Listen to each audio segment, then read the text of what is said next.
Tout d'abord, je remercie l'équipe d'organisation de ces journées, sur le choix de thématiques, choix de sujets et aussi sur l'organisation afin de donner des sujets diversifiés. Donc l'équipe m'ont proposé de faire l'échographie de l'appareil digestif. Donc je vais essayer de le faire un peu détaillé selon chaque étage. Donc en respectant le plan suivant: introduction, technique de réalisation de l'examen, comment reconnaître le tube digestif qui est normal, comment raisonner devant une anomalie ou bien segment pathologique, et aussi les orientations étiologiques, et finir par un cas clinique. Donc l'échographie et l'appareil digestif, place de l'échographie en face de l'appareil digestif, c'est le fait que le tube digestif il est varié en pathologie. Il y a plusieurs tiroirs, ça commence de banal ou bien de classique, infectieuse, inflammatoire, à l'envers tumoral, qu'il soit bénin ou malin. L'échographie joue un rôle important. Pourquoi? Parce que c'est un examen qui est dynamique en temps réel, qu'on peut voir l'étude morphologique et aussi l'étude dynamique. Et d'un autre côté, c'est une meilleure résolution, qu'on dit spatiale et contraste. Ça veut dire quoi spatial? Ça veut dire je peux différencier deux structures qui sont l'un à côté de l'autre, par exemple séreuse par rapport à la graisse, je peux le faire cette différence. Et aussi sur le côté contraste, même si ils ont dans l'échelle de gris rapprochée, genre même un petit peu même échogénicité, je peux avoir la différence entre les deux structures. Donc à vrai dire que la sémiologie échographique, on va voir au fur et à mesure, se base pas seulement sur échogénicité, écostructure, sur l'aspect morphologique, mais aussi volet dynamique, ça veut dire péristaltisme, rigidité, souplesse, ou bien des fois des adhérences au niveau de tube digestif. On a un problème depuis toujours, on le dit et on le redit, c'est l'air, c'est le météorisme abdominal. Mais depuis l'avènement de l'appareil de haute gamme et l'appareil haute résolution, on peut dire quand même, on peut voir des choses. Si on arrive à faire des manœuvres, chasser l'air, positionner la sonde à haute résolution qui permettent de bien individualiser les différentes couches, et aussi de voir pas seulement la modification de tube digestif, mais plutôt l'environnement adjacent qui va nous dire comme un signe indirect, voilà le segment qui est pathologique. Que choisir entre les deux? Est-ce que c'est l'échographie ou bien l'endoscopie? Il n'y a pas de choix entre les deux. En fin de compte, c'est une complémentarité. Donc là, l'endoscope, c'est surtout pour la muqueuse, d'accord, ça c'est clair. Par contre, l'échographie, c'est aussi la muqueuse limitée, parce que la partie toute superficielle de la muqueuse, nous, on ne peut pas bien le voir en échographie, surtout si on parle d'ulcère de la partie superficielle de la muqueuse, ça c'est limité en échographie. Par contre, on peut voir les différentes couches, ces stratifications muqueuse, semi-muqueuse, musculeuse et aussi séreuse. Le plus important en échographie, c'est l'environnement, c'est la graisse, c'est le méso, c'est les adénopathies, les autres organes. Donc, comment commencer l'examen? Généralement, moi, je préfère commencer par la sonde à basse fréquence. Ça veut dire avoir une globalité, qu'est-ce qui se passe au niveau de l'abdomen. Et après, finir avec une exploration par sonde à haute fréquence pour bien voir les différentes couches. Est-ce que là, c'est l'endocavitaire ou bien transparital? C'est logique, transparital, c'est pour tout ce qui est tube digestif haute. L'endocavitaire, là, on peut le faire pour tout ce qui est rectum, sigmoïde, si on veut explorer. Une préparation, il est préférable à l'avoir surtout en dehors de contexte d'urgence, un jeûne qui dépasse 12 heures, des fois même préparation préalable de patients, régime sans résidus, des laxatifs qui pour aider à avoir tube digestif un petit peu bien préparé. On peut demander remplissage par l'eau parce que ça aide la diffusion des ultrasons à travers le tube digestif et à travers plutôt le liquide. Comment on fait ça pour l'estomac? Si on veut bien explorer la paroi, on doit avoir une distension préférable par 2 verres par exemple, bien 3. Recto-sigmoïde et aussi explorer le cul-de-sac, c'est surtout on peut vous demander à faire des laxatifs par voie rétrograde. Généralement, quand on veut explorer le tube digestif, il est préférable d'avoir une petite distension pour ne pas le confondre avec les plis et avec les ostrations. Donc là, balayage, il y a plusieurs types de balayage, mais on suit l'anatomie. Donc là, si on veut explorer le côlon, on explore par la dernière anse et après on monte par le côlon droit, sigmoïde et aller vers le côté gauche, ou bien l'inverse. Pour la partie du grêle, c'est de balayage de haut vers le bas, de haut vers le bas, de droite vers gauche ou bien de gauche vers la droite. Les limites, ça reste toujours l'échographie limitée, quand on a un météorisme qui est bloqué, qu'on n'arrive pas à le chasser, qu'on a une obésité importante, parce que là, on va explorer le tube digestif par sonde à haute fréquence. Donc là, si on a une obésité qui est importante, et s'il y a des cicatrices avec des pansements qui limitent de bien vérifier le tube digestif. Donc c'est les 3 limites, à vrai dire, pour avoir une qualité d'examen optimal. La première chose dans le raisonnement, comment on va faire, c'est l'orientation bien sûr clinico-biologique qui va permettre, parce que là, explorer tout le tube digestif et être vraiment minutieux, ça va demander du temps. Donc là, on doit être orienté par le tableau clinico-biologique. Après, on cherche où siège l'anomalie exactement. Généralement orienté par l'environnement, par la graisse, par la tenopathie, par collection, les fistules, ça nous oriente vraiment vers le segment qui est pathologique. Après, on va essayer de voir, est-ce que ce segment, cette pathologie ou bien cette anomalie au niveau de segment de tube digestif, est-ce qu'elle intéresse seulement la muqueuse, la sous-muqueuse, ou bien la musculeuse, ou bien il intéresse tous les 3 couches.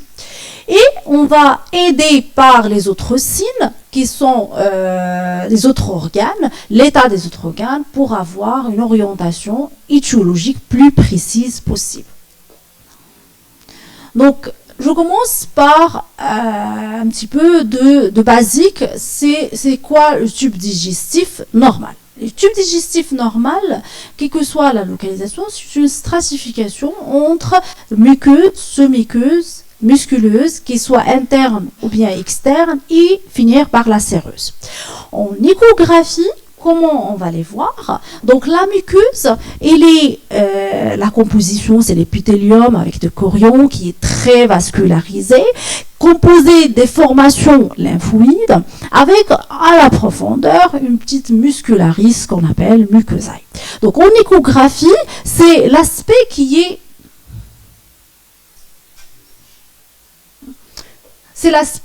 est hypoéchogène. D'accord, c'est cette zone-là, d'accord. Là, c'est notre structure, segment de tube digestif. Donc là, on a une bande qui est hypoéchogène. D'accord, c'est celle-là. Donc là, c'est l'aspect de la muqueuse. D'accord.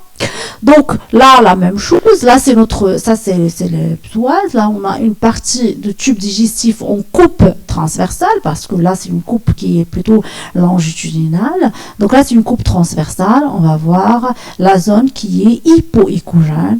Donc là, c'est la muqueuse.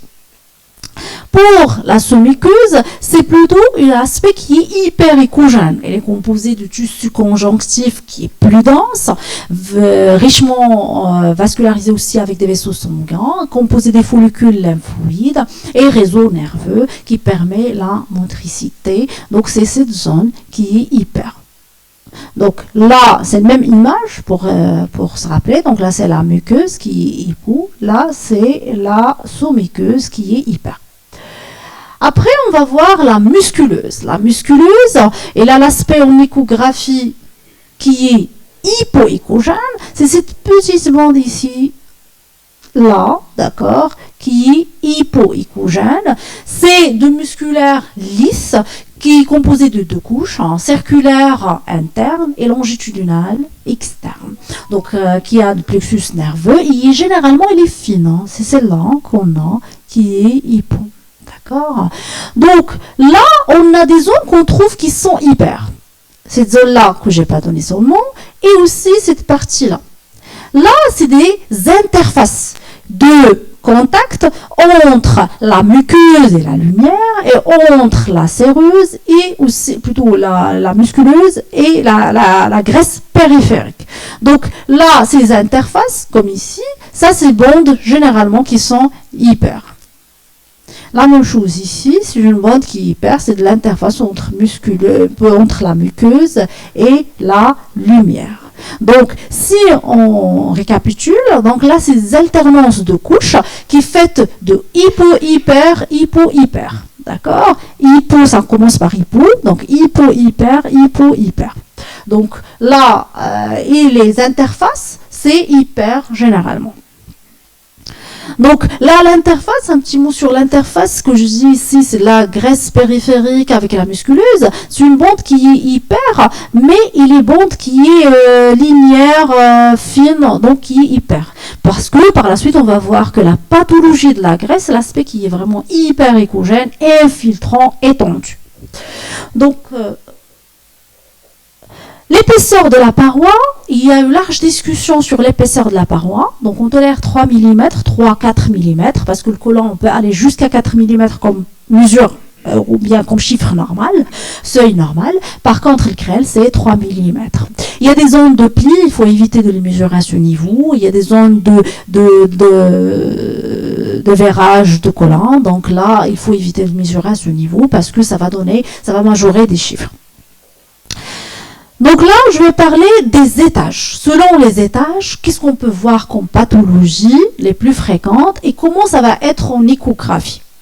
Donc, l'estomac, on peut l'explorer du cardia jusqu'à pilaire, mais certes que des fois c'est difficile si on n'a pas fait remplissage par l'eau, d'accord, qui permettent de la diffusion. L'eau, c'est un élément qui permet la dissémination et la rapidité de passage des ultrasons.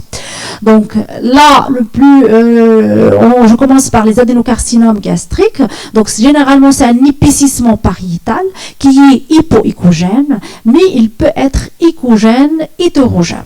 Nous, quand on trouve l'épaississement, ça n'arrête pas dans l'aspect, est-ce que hyper ou bien hétérogène, mais c'est l'aspect de cet épaississement morphologique. Est-ce que c'est un épaississement qui est circonférentiel?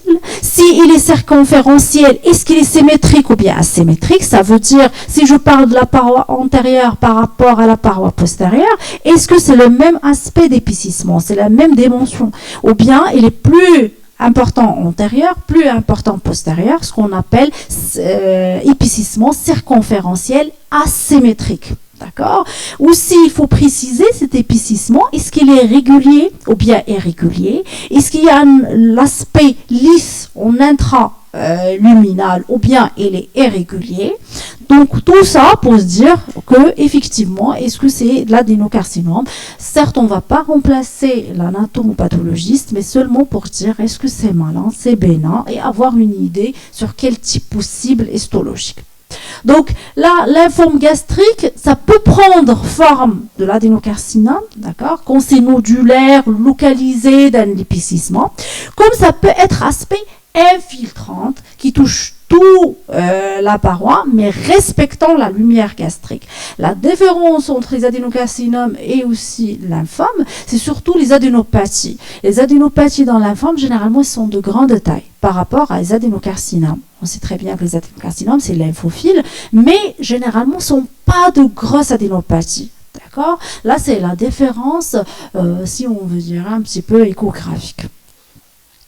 Les ulcères, l'échographie il est limitée dans les ulcères, d'accord? Surtout je parle des ulcères superficiels, c'est l'apanage de l'endoscope.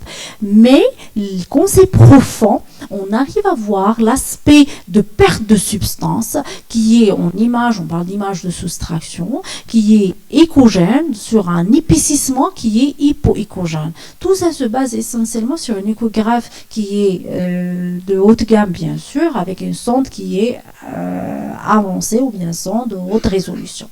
Les gastrites, ça peut être inflammatoire ou bien infectieuse. C'est un épaississement qui est plutôt diffus. C'est un épaississement qui n'est pas localisé, c'est plutôt diffus, qui est échogène avec une prédominance superficielle respectant la musculeuse. Je passe au grêle. Donc, grêle, toujours corrélé au tableau clinico-biologique. On ne peut pas se baser seulement sur l'échographie parce que c'est l'apanage de plusieurs arguments qui sont cliniques, biologiques et aussi échographiques. C'est un balayage qui se fait par sonde à haute fréquence.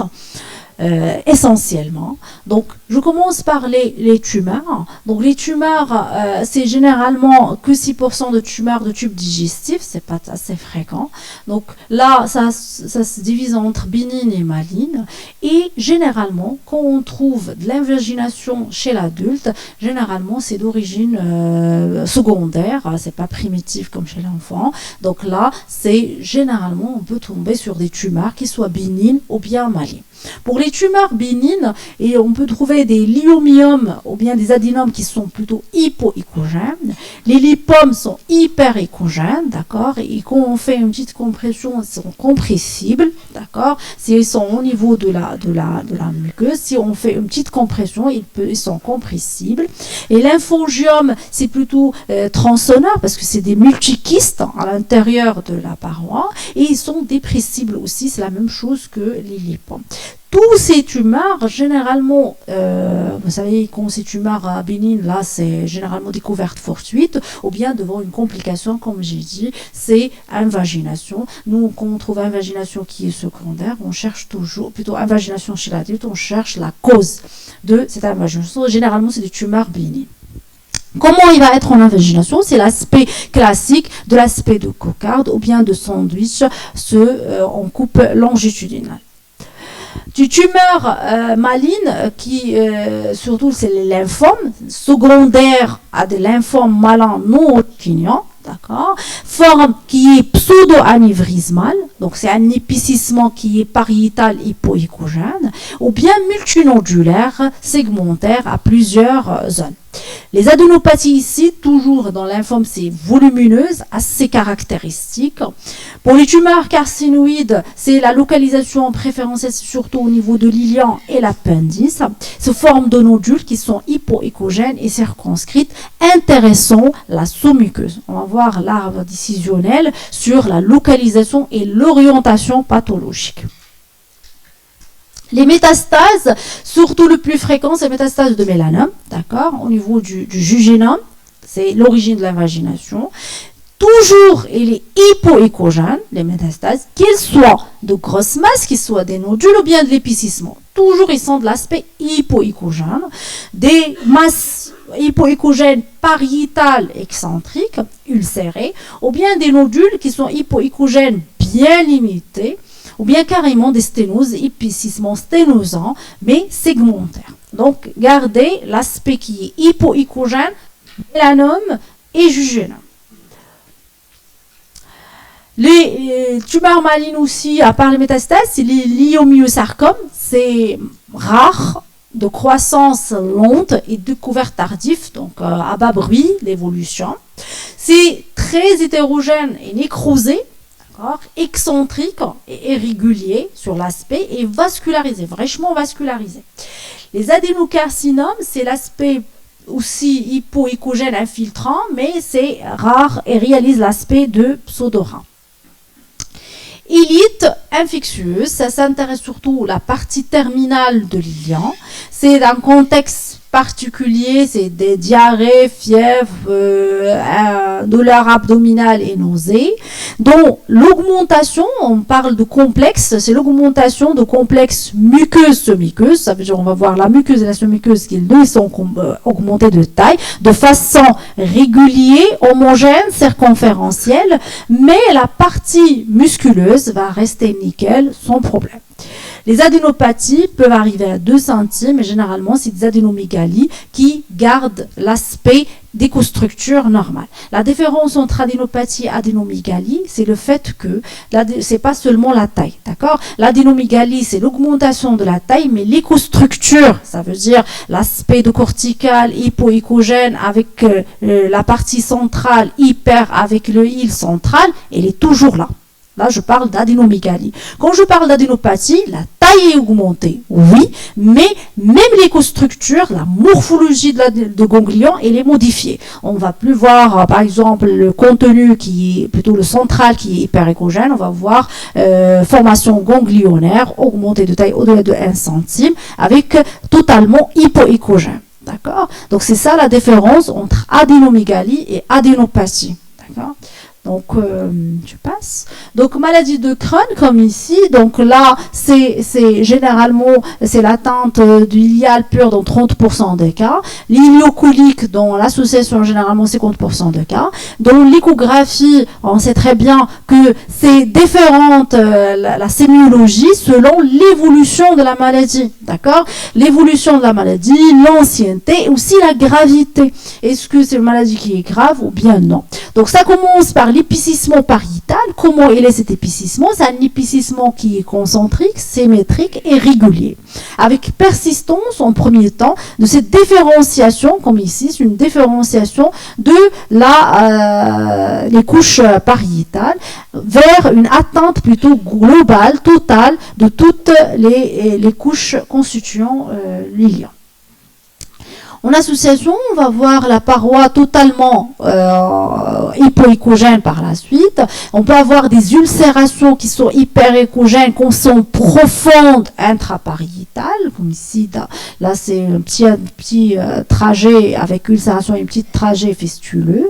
On peut avoir des trajets hypoécogènes à l'intérieur de la graisse, la graisse qui est totalement hyperécogène, comme ici, d'accord, et il n'est pas compressible. Des fistules qui peuvent être soit bornes, soit communicantes, comme ici, là, c'est borne, et il est fistuleux, mais il est borne. Des fois, on peut avoir même une communication avec les autres organes qui sont creux, tubes digestifs. On peut voir de phlegmon ou bien d'abcès. Le phlegmon, c'est une infiltration mal circonscrite, d'accord. Ils peuvent être hyper vascularisés. Par contre, là, l'abcès, c'est une anomalie qui est bien circonscrite avec paroi périphérique et contenu qui est hypoécogène. Ici, exemple d'abcès, on a le tube qui est totalement, l'ion qui est totalement hypoécogène, on n'arrive pas à différencier ou bien à voir une paroi stratifiée. Là, c'est une collection avec un renforcement postérieur, c'est hypoécogène. Des fois, on peut individualiser la paroi, mais le plus important, c'est l'aspect qui est circonscrit, bien limité, hypoécogène, hétérogène, avec en contact avec le segment pathologique. Donc après, dans l'évolution de la maladie, on peut avoir l'aspect qui est rigide, sténosant, avec une dilatation en amont. Ça, c'est l'aspect évolutif de la maladie. Pour ischémique, j'insiste, chose que j'ai omis au début, de ne pas oublier d'allumer le Doppler. C'est important, d'accord? À chaque fois que vous explorez le tube digestif, allumez le Doppler parce que ça nous oriente. C'est l'aspect hyperémique, ça veut dire l'aspect qui flash en signal Doppler. Est-ce qu'il y aura aspect modéré, minime ou bien important? Est-ce qu'il n'y aura même pas cet aspect de signal au Doppler couleur qui va nous orienter vers la lilite ischémique? Donc généralement ces terrains classiques, c'est multitaré, polyvasculaire, troubles de rythme, pathologie cardiaque. Donc on pense à tout ce qui est origine ischémique de tube digestif et plus précisément le grêle. Comme atteinte indirecte, c'est l'infiltration de la graisse, bien sûr, c'est l'épaississement segmentaire. Les vascularites, c'est l'aspect bulleux, d'accord, qui est sous-muqueux, intéresse surtout la sous-muqueuse dans la localisation de vascularite. Je passe au collant, j'ai mis ici qu'on tolère jusqu'à 4 mm comme chiffre normal, comme seuil normal, d'accord. Il y a des critères de diverticulite pour les poser. Donc là, l'aspect en échographie, généralement c'est la localisation au niveau de sigmoïde comme préférentiel. C'est une image d'addition, d'accord, adjacente à la paroi du tube digestif. Pour dire que c'est une image d'addition, là on doit voir la continuité de la muqueuse et la sous-muqueuse, bien sûr. Sinon, si on n'a pas ça, on va dire que ça c'est abcès. Donc là, il faut voir les différentes couches. Je parle de maladies plutôt maladies diverticulaires normales. Donc là, on va voir la muqueuse et la sous-muqueuse attachées à la paroi externe du tube digestif. Donc, si on parle de diverticulite, c'est l'association des deux, d'accord? C'est l'association de l'atteinte pariétale et l'atteinte extra-pariétale. Donc, l'atteinte pariétale, c'est l'épaississement, d'accord? C'est l'épaississement de la zone colique, pathologique, avec on peut trouver des nodules qui sont icogènes. Mais, surtout, la zone digestif qui va nous orienter vers cette anomalie, qu'on va voir l'infiltration de la graisse, des fois des collections, des phlegmons et aussi l'épaississement et l'aspect hyperémique de la graisse. Donc là, c'est les signes indirects qui vont nous dire, voilà, il y a une anomalie, qu'on va essayer de le suivre pour voir la tâche, comme ici. Ça, c'est la muqueuse, d'accord? Ça, c'est la muqueuse et ça, c'est la sous-muqueuse, la bande qui est attachée à la paroi de ce segment de tube digestif. Donc là, c'est des verticules, mais c'est pas des verticules qui est non pathologique. Non, plutôt, il est en phase de complication parce qu'on a une infiltration de la graisse adjacente. Regardez cet aspect de irrégularité périphérique. Donc là, ça veut dire qu'il est inflammé et il est en phase de diverticulite. La même chose ici, on va voir que soit on va avoir une diverticulite simple, soit il va être associé d'un phlegmon, ça veut dire plutôt l'aspect hypoéchogène. C'est pas l'aspect hyperéchogène de la graisse, c'est au sein de la graisse, il y a un infiltrant qui est hypoéchogène, qui est mal circonscrite, ça veut dire c'est comme en pré-suppuratif, et il est paracolique. En parallèle, on peut trouver des abcès carrément, des collections bien collectées avec contenu qui est hétérogène avec un renforcement postérieur. Mais le plus important, il est bien limité pour dire abcès par rapport au phlegmon. Les adénocarcinomes coliques, c'est des épaississements, soit ils vont être sous forme de vraiment masse localisée, comme ici, là, c'est le tube digestif, on arrive à voir cette masse ici.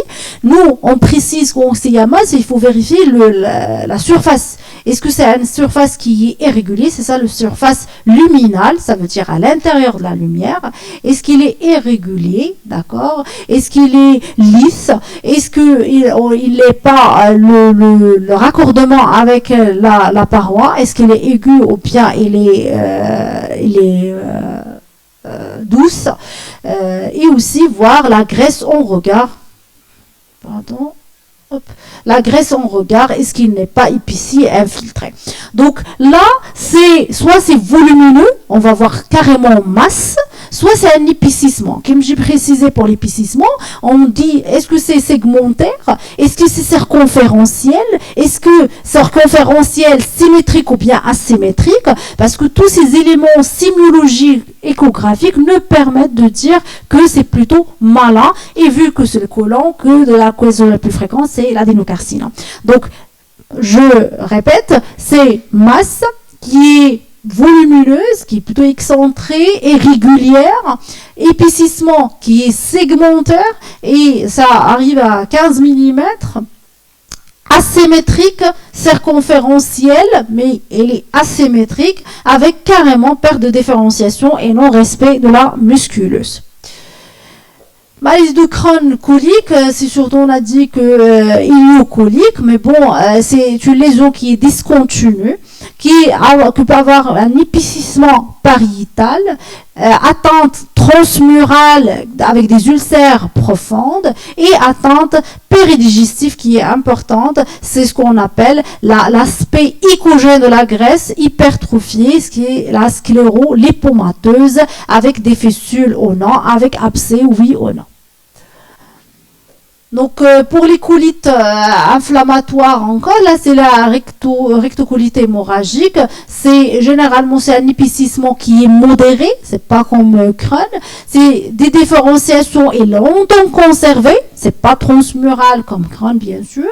Et l'atteinte transmurale n'est pas là. Et pas de pénétration de la muscularis mucosae, qui est un petit peu difficile de le voir.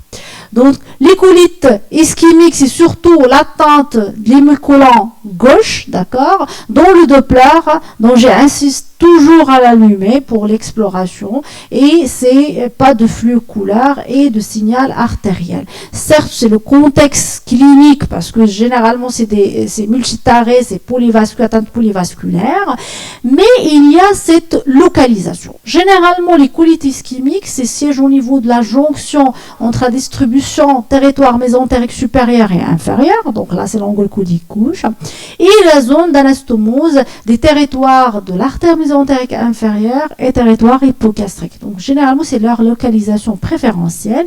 Donc l'atteinte est surtout hémicolon gauche, ceux de forme, soit gangréneuse, et là c'est fatal, soit c'est ischémique qui est réversible et transitoire. Donc, on vérifie l'état de tube digestif, mais aussi on vérifie l'artère mésentérique supérieure et inférieure, ainsi que les veines mésentériques pour voir l'opacification. Colite infectieuse, c'est surtout là, on peut voir les colites pseudomembraneuses parce qu'ils sont caractéristiques par leur épicissement, l'aspect qui est relativement respect de la muqueuse, la musculeuse plutôt, et aussi on peut voir des adhérences, là ça nous aide. Mais les autres types, c'est un petit peu difficile de les différencier des autres types de bactéries des colites. Le fameux, le plus utilisé, même si je laissais vers la fin, mais le plus utilisé dans matière de collant, c'est surtout l'appendice dans le contexte de douleur de la fosse iliaque droite, contexte fibré. Donc là, pathologie, l'aspect plutôt d'appendice normal, c'est surtout compressible, cerné par la graisse qui est normale, n'est pas infiltrative, la paroi ne dépasse pas 3 mm, et aussi la totale, c'est entre 6 à 8, donc bon, elle ne dépasse pas généralement 6. L'appendicite, c'est lorsque on fait le balayage de la sonde, elle est douloureuse, et aussi on n'a pas cette compressibilité appendiculaire et l'épaississement qui dépasse 3 mm. Bien sûr, c'est ici associé l'infiltration de la graisse, recherche des stercolites qui ne sont pas tout le temps là, mais l'infiltration des stercolites et vérifier la forme, plutôt les formes compliquées d'appendicite. Est-ce qu'on n'a pas d'appendicite perforé? Est-ce qu'on n'a pas d'appendicite avec phlegmon? Est-ce qu'il n'a pas d'appendicite avec abcès en regard? Donc là, forme classique, c'est dès qu'on met la sonde, c'est douloureux au passage. On essaie de voir le raccordement de ce dernier segment avec le dernier segment de l'élion avec le sécom. On passe en bas, on va essayer de voir l'appendice. On vérifie son état, on le suit, est-ce qu'il est borne, oui ou non. Après, on va chercher la compressibilité. Il n'est pas compressible. Essayez de vérifier la mesure de la paroi qui doit dépasser 3 mm. Après, on va vérifier les structures adjacentes. Est-ce qu'il n'y a pas d'infiltration de la graisse? Est-ce qu'il n'y a pas d'abcès, de phlegmon? Et même, est-ce qu'il n'y a pas de perforation? Parce que des fois, on peut avoir des bulles d'air en dehors, pour parler de appendicite qui est perforé, et même des fois on peut voir des stercolites qui sont en dehors de la lumière de l'appendice, qui va nous orienter vers une appendicite qui est compliquée. D'accord? C'est les formes compliquées. Ne pas omettre de vérifier le sécom systématique, la dernière anse. Pas seulement l'appendice, vérifier le sécom et aussi la dernière anse, parce que des fois on tombe sur des pathologies inflammatoires qui peut causer une atteinte ou bien un remaniement appendiculaire. Sérieusement aussi, moi je vérifiais quand chez la femme, je vérifiais même les ovaires et les trompes et aussi l'utérus, parce que des fois ça peut être seulement une atteinte qui est gynécologique, remaniement inflammatoire, tout un tableau qui peut par contiguïté entraîner un remaniement inflammatoire de l'appendice. Donc c'est pas seulement se focaliser sur l'appendice, mais tout un contexte. Ne pas dire qu'il y a une infiltration, il y a un épicissement, c'est appendicite. Il faut voir à côté, est-ce qu'il n'y a pas une partie cachante de l'iceberg. Donc là, c'est l'aspect normal, c'est l'aspect typique de l'appendice en coupe longitudinale. Donc on va voir on a dit la muqueuse qui est hypo, d'accord. Ça c'est seulement l'interface muqueuse-lumière. Il est hypo. Après on va voir la sous-muqueuse hyper, la musculeuse qui est ici hypo. Et là c'est l'interface entre la séreuse et la graisse, donc qui est hyper. Donc là, c'est l'aspect normal bien. Il reste seulement de mesurer la paroi. Donc on le mesure de cette partie-là vers ici pour dire est-ce que ça dépasse 3 mm, oui ou non. Donc là, c'est les formes compliquées. Ça, c'est un épicissement. On a mesuré le 6 mm ici, ça dépasse 6 mm. Si on va vérifier, on va trouver qu'un petit peu, il est dilaté. Là, on arrive à voir que ça, c'est un épicissement de l'appendice avec carrément un trajet fistuleux ici avec une collection adjacente et une stercolite à ce niveau avec un cône d'ombre postérieur. Allumer le Doppler aussi, toujours, parce que là l'inflammation elle est importante. On va trouver qu'un signal Doppler qui est important et une hyperémie de l'appendice. Là c'est la forme d'appendice qui carrément on n'arrive pas à voir les différentes parois, d'accord, mais il y a des bulles d'air extra si en faveur de perforation appendiculaire. Donc là c'est forme compliquée, là aussi c'est forme compliquée. Donc c'est les deux formes compliquées d'appendicite aiguë. Donc là, j'ai fini par sa segmentation. Chaque segment, qu'est-ce qu'on peut voir comme pathologie et comment le reconnaître. Certes que c'est pas autant facile à l'identifier, mais il y a certains qui sont faciles à les voir et à le chercher. Donc là, je vais passer comment raisonner devant chaque segment pathologique. Donc là, qu'on parle plutôt de segment pathologique intestinal. Donc on parle de segment pathologique intestinal, nous, soit il est tellement visible, on va voir le segment de tube digestif, il est dilaté, ou bien il est vraiment hypo, masse très importante volumineuse, soit on passe par les signes indirects, c'est l'aspect infiltré de la graisse qui est à côté, c'est l'aspect épicé et irrégulier avec aspect qu'on n'arrive pas à voir les différentes couches de tube digestif. Ça, c'est une sonde endocavitaire. Donc là, normalement, on doit bien voir les différentes couches de tube digestif rectal. Donc là, on passe à la paroi. La paroi, on vérifie la lumière, est-ce qu'il est collabé, est-ce que la paroi, il est épicé, et comment cet épicissement, est-ce qu'il permet de voir cette stratification ou non. Donc, la graisse, il est infiltré, oui ou non, comme signe indirect. On passe à la lumière, son état, est-ce qu'il est collabé ou bien il y a de liquide à l'intérieur. L'épicissement, oui ou non. Si il est oui ou bien non, on vérifie, est-ce qu'il y a les stratifications, ça veut dire les différentes couches présentes, oui ou non. Après, il y a le côté dynamique des choses qu'on n'a pas fait sortir en préalable, mais là, il faut vérifier, est-ce qu'il n'y a pas de péristaltisme? Est-ce qu'il y a le mouvement des anses? On garde la sonde et on va vérifier, est-ce qu'il y a de passage ou bien de péristaltisme de tube digestif? Est-ce qu'il n'y a pas de différentes zones, plutôt des anses qui sont agglutinées et ils sont réunis dans un endroit et agglutinés? comprimer. Est-ce qu'on arrive à les comprimer? Et si on comprime, il y a la continuité de péristaltisme. Et aussi, est-ce qu'il y a douleur à la pression ou bien douleur même au pose de la cendre? Donc, les questions qu'il faut les poser, et c'est systématique, je le répète, l'épicissement, est-ce qu'il est focal, étendu, circonférentiel, oui ou non? S'il est circonférentiel, symétrique ou non? Si on parle de couches, est-ce qu'ils sont des couches qui sont plutôt l'épicissement? Est-ce qu'il y a de l'épicissement? Est-ce qu'il intéresse tous les couches ou bien une seule? Est-ce qu'il y a des images d'addition pour parler de déverticule? Et si il est là, est-ce que c'est l'aspect classique de déverticule avec une bonne différenciation des différentes couches et sans infiltration de la graisse avec un aspect lisse en périphérie?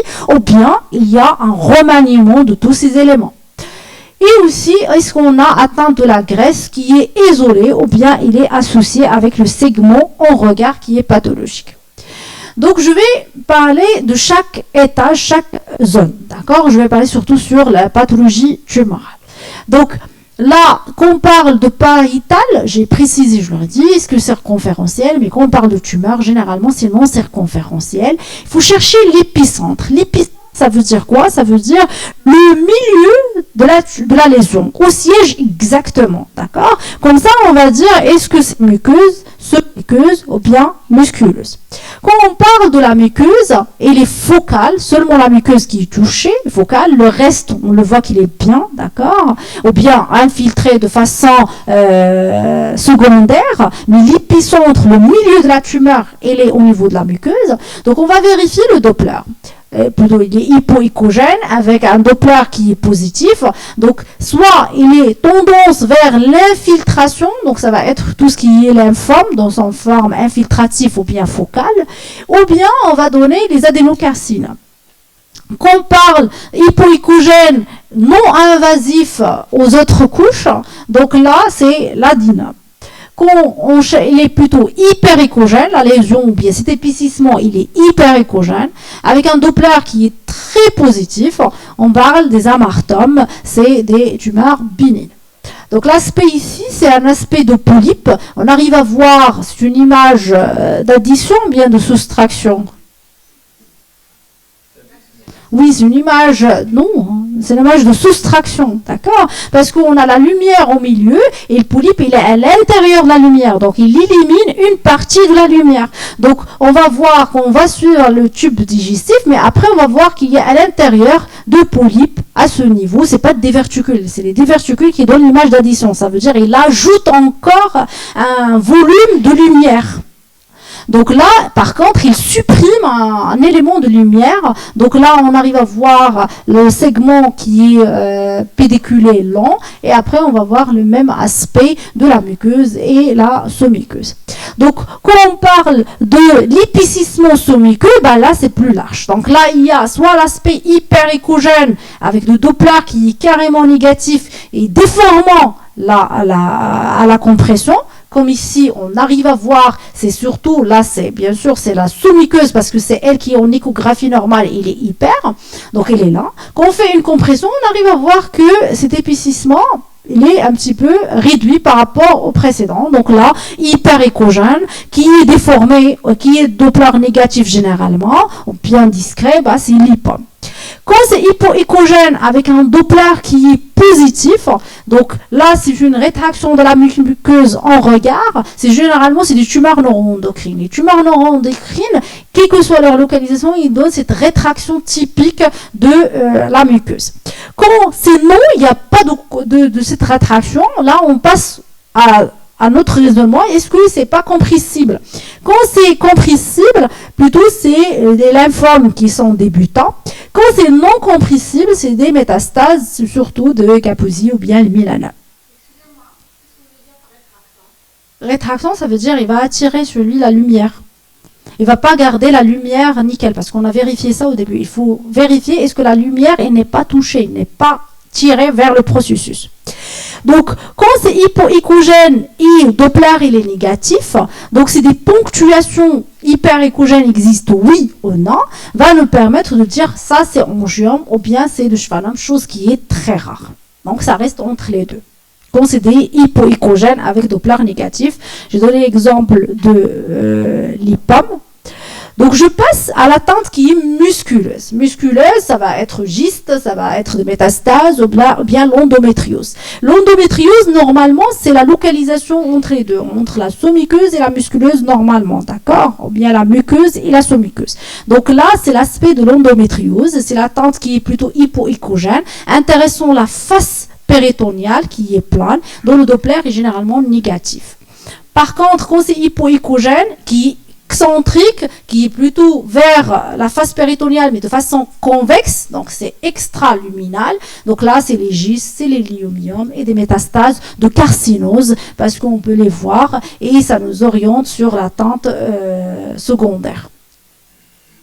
Quand là, c'est l'épaississement plutôt étendu avec attente qui est dédifférenciée de différents segments. Donc, soit c'est toutes les lésions qui sont évolutives, ça veut dire tout ce qu'on a vu qui sont malins, ils vont évoluer dans ce sens, dans le temps.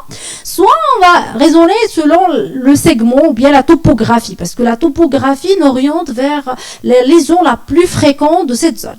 Donc, soit atteinte de l'appendice grêle, soit lymphome et le tumeur neuroendocrine surtout.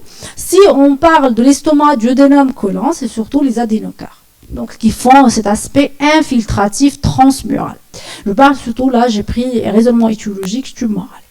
Donc, l'épaississement pariétal étendu circonférentiel peuvent être dans toutes ces pathologies, d'accord? Donc, maladie de Crohn aussi, c'est une atteinte qui est de toutes ces couches, mais pas seulement. Il peut être vu dans différentes pathologies, même ischémiques, même vascularites. Donc, je pense que le dernier point, donc là, l'orientation étiologique se base essentiellement sur l'attente. Quelle attente? Est-ce que c'est la muqueuse, d'accord, ce qui là hypo? Est-ce que c'est la musculeuse, plutôt la sous-muqueuse, la musculeuse, ou bien le tout? Là, je donne exemple d'une attente qui est inflammatoire avec une infiltration de la graisse, avec des adénopathies ici. On arrive à très bien voir cet aspect qui est homogène, certes qu'il est épaissi, mais il est circonférentiel, homogène, respectant aussi, on arrive à un petit épaississement de la muqueuse, mais il respecte la muqueuse, il n'y a pas de l'aspect rétractile, il n'y a pas de l'aspect refoulé. La même chose pour la muqueuse, elle est respectée. Donc là, il faut vérifier comme ça et raisonner dans ce sens, c'est quoi comme pathologie qui peut nous donner ça.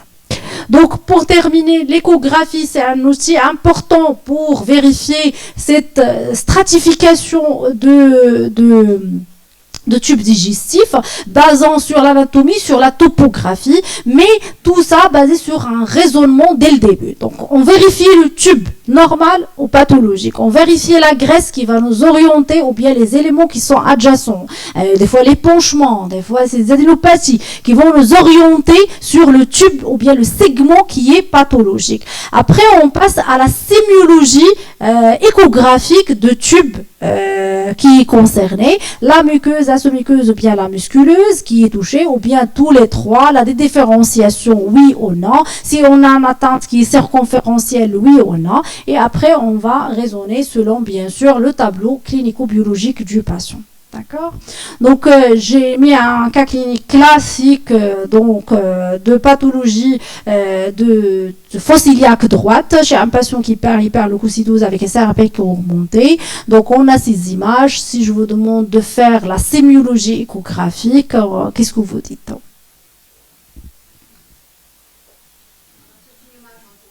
Mm-hmm.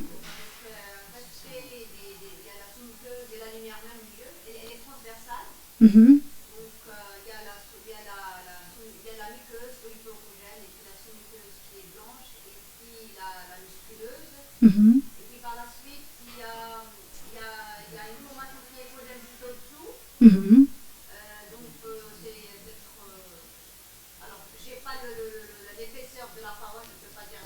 C'est épaissi.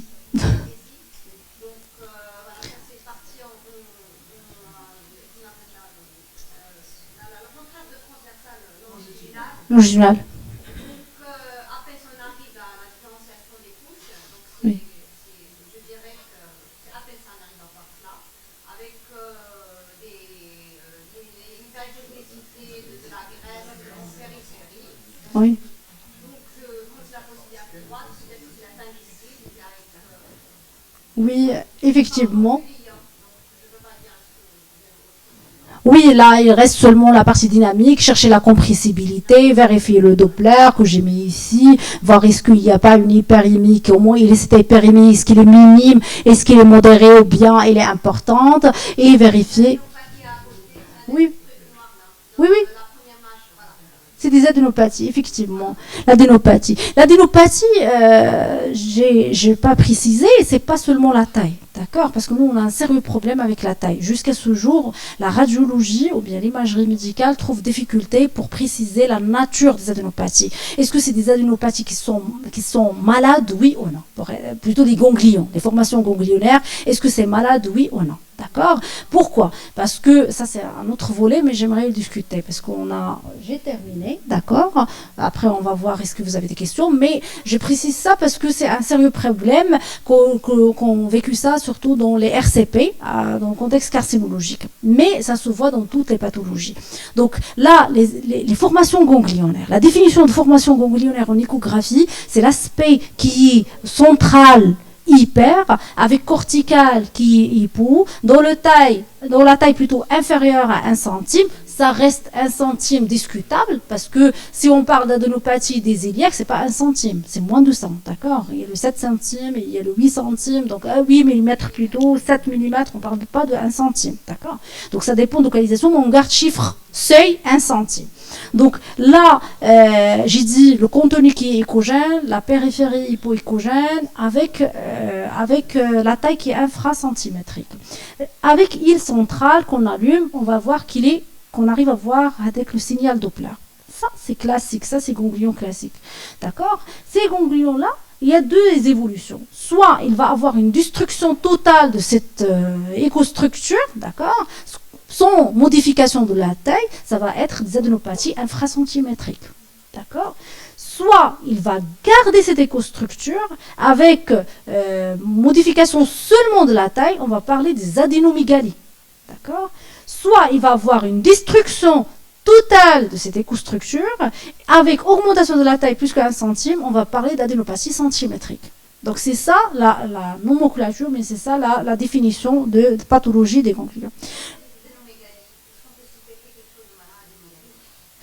C'est ça le problème. Les adénopégalies, quand on les trouve, avec l'écostructure qui est respectée, on dit que c'est quelque chose inflammatoire, infectieux, bénin. C'est un truc bénin, joli, il ne faut pas s'inquiéter.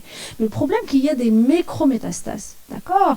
Donc comment nous, par exemple, quand on parle, c'est autre volet, mais je veux dire, parce que ça c'est un vrai souci, quand on parle surtout des ganglions axillaires, on vérifie le rapport cortical par rapport à la médulaire, d'accord? Si on trouve une zone qui fait aspect, là, vous savez très bien que le ganglion il est comme ça, qu'il est régulier, il n'y a pas d'aspect bosselé. Si on trouve une partie qui est bosselée, ou bien l'épaisseur de cortical à ce niveau, il est plus important par rapport au reste, bah, c'est suspect. Même si je viens de vous dire l'écostructure respectée avec un infracentimétrique soufflé, mais là c'est suspect, d'accord? Ça veut dire peut-être ça recommence parce que vous avez tombé sur une lésion qui vient d'être au niveau, d'accord? Donc là ça va commencer, après il va être étendu.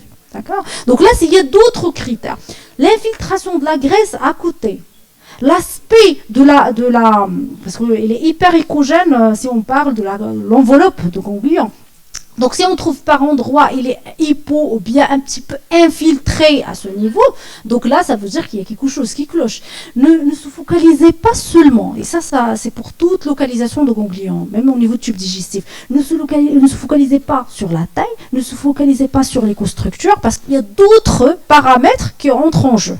D'accord? C'est ça le plus message parce que surtout en tube digestif, ça nous oriente les autres éléments. Ça nous oriente vraiment, qu'ils soient les ganglions, qu'ils soient la graisse, qu'ils soient les vaisseaux, comment leur position, les éléments, les autres éléments. Est-ce qu'il n'y a pas, des fois on peut trouver même un aspect rétractile poussé au bon, donc ça veut dire qu'il y a quelque chose qui est en train de passer, donc c'est pour cette raison, ça c'est comme signe indirect.